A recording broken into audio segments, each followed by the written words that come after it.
ఓం నమ శివాయ. ఓం శ్రీ గురుభ్యో నమః.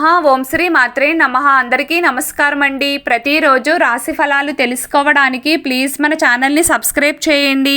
అలాగే వీడియోని తప్పకుండా లైక్ చేసి మన ఛానల్కి మీ వంతు సపోర్ట్ ఇవ్వండి.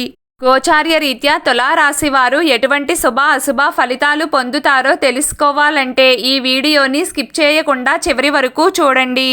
జ్యోతిష్య శాస్త్రం ప్రకారం రాబోయే 13 రోజుల పాటు ద్వాదశ రాశులలో ఒకటైన తులారాశివారు ఎలాంటి గోచార ఫలితాలు పొందుతారో తెలుసుకుందాం. రాబోయే 13 రోజుల పాటు తులారాశివారు సర్వసాధారణమైన ఫలితాలు పొందుతారు. శుక్రుడు మరియు గురువు ఇద్దరూ కలిసి ఒకే రాశిలో సంచారం చేయడం వలన ఈ సమయంలో కూడా మీకు పెద్ద తేడాలు ఏమీ ఉండవు. పెద్దగా నష్టం కూడా ఏమీ ఉండదు. అలా అని లాభం కూడా ఉండదు. ఎలాంటి మార్పులు చేర్పులు లేకుండా కాలం కొనసాగుతుంది. అయితే ఈ టైంలో మీరు ఈ ఒక్క విషయంలో మాత్రం చాలా జాగ్రత్తగా ఉండాలి. ఇది కూడా బంధువులతో మాత్రమే. మీ తోటి బంధువులతో అనవసర తగాదాలు వివాదాలు పెరిగే అవకాశం ఉంది. విచిత్రం ఏమిటంటే మీరు మీ బంధువులను చూసినప్పుడల్లా వారు మీకు చేసిన ద్రోహం అన్యాయం గుర్తుకు వస్తాయి. దాని వలన మీకు వారిపై కోపం పెరిగిపోతుంది. తరువాత మీ ప్రమేయం లేకుండానే గొడవలు జరిగిపోతాయి. అందుకే మీకు కుదిరినంత వరకు అయిన వాళ్ల దగ్గర దూరంగా ఉండే ప్రయత్నం చేయండి. అప్పుడే గొడవలు తగ్గుతాయి. ఒక్క ముక్కలో చెప్పాలంటే తులారాశివారు ఈ విషయాన్ని అండర్లైన్ చేసుకుని పెట్టుకోవాలి. చాలా జాగ్రత్తగా ఉండాలి. ఈ సమయంలో తులారాశి వారికి ఖర్చులు విస్తారంగా పెరుగుతాయి. ఎక్కడా కూడా రూపాయి మిగలడం అనేది జరగదు. సేవింగ్స్ పూర్తిగా తగ్గిపోతాయి. చేసిన అప్పులు తీరితే చాలు దేవుడా అనుకుంటారు. అందులోనూ ఉపయోగం లేని ఖర్చులే ఎక్కువగా ఉంటాయి. పెళ్లిళ్లకు ఫంక్షన్లకు అంటూ ఉన్న డబ్బునంతా ఖర్చు చేస్తారు. మొత్తం మీద ఈ ఖర్చులు ఎలా ఉంటాయి అంటే ఇటు ఆపడానికి వీలు కుదరదు, అలా అని ఉపయోగపడే విధంగానూ ఉండవు. అలా ఉంటుంది పరిస్థితి.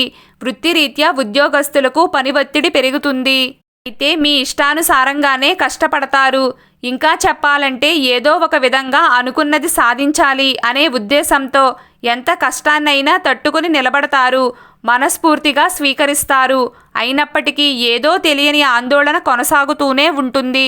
నేను పర్ఫెక్ట్గా ఉన్నానా, అసలు విజయం వస్తుందా రాదా అనే డౌట్స్ ఎక్కువగా వస్తాయి. మానసిక ప్రశాంతత తక్కువగా ఉంటుంది. అయితే మీరు అనవసర విషయాలను ప్రక్కన పెట్టేసి ధైర్యంగా ముందుకు వెళ్లే ప్రయత్నం చేయాలి. ఈ సమయంలో కుజుడు మాత్రమే మిమ్మల్ని ఎక్కువగా బాధిస్తాడు.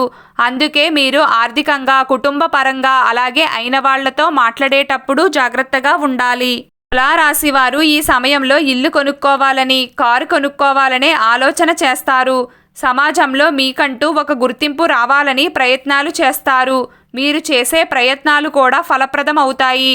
నిద్రాహారాలు సక్రమంగా కొనసాగుతాయి. గడిచిపోయిన సంఘటనలు జ్ఞాపకానికి వస్తాయి. జీవిత భాగస్వామితో గొడవలు పడవద్దు. విదేశీయాన ప్రయత్నాలు సఫలీకృతం అవుతాయి. ఆరోగ్యం కాస్త తేలికగా ఉండే అవకాశాలు ఎక్కువగా కనిపిస్తున్నాయి. ఆయుర్వేద వైద్యాన్ని ఎంచుకుంటారు. ఆధ్యాత్మిక చింతన పెరుగుతుంది. ఈ సమయంలో మీరు ముక్కుసూటుగా మాట్లాడడం వలన ఇబ్బందులను ఎదుర్కోవచ్చు. ఈరోజు తులారాశి వారి అదృష్ట సంఖ్య 4. ఈరోజు తులారాశి వారి అదృష్ట రంగు పసుపు రంగు. ప్రతిరోజు మీకు ఇష్టమైన దైవారాధన చేస్తూ ఉండండి. అంతా శుభం కలుగుతుంది. ఈ వీడియో మీకు నచ్చినట్లయితే ప్లీజ్ లైక్ చేయడం మర్చిపోకండి. అలాగే ప్రతిరోజు రాశి ఫలాలు తెలుసుకోవడానికి మన ఛానల్ని సబ్స్క్రైబ్ చేయండి. నమస్కారం.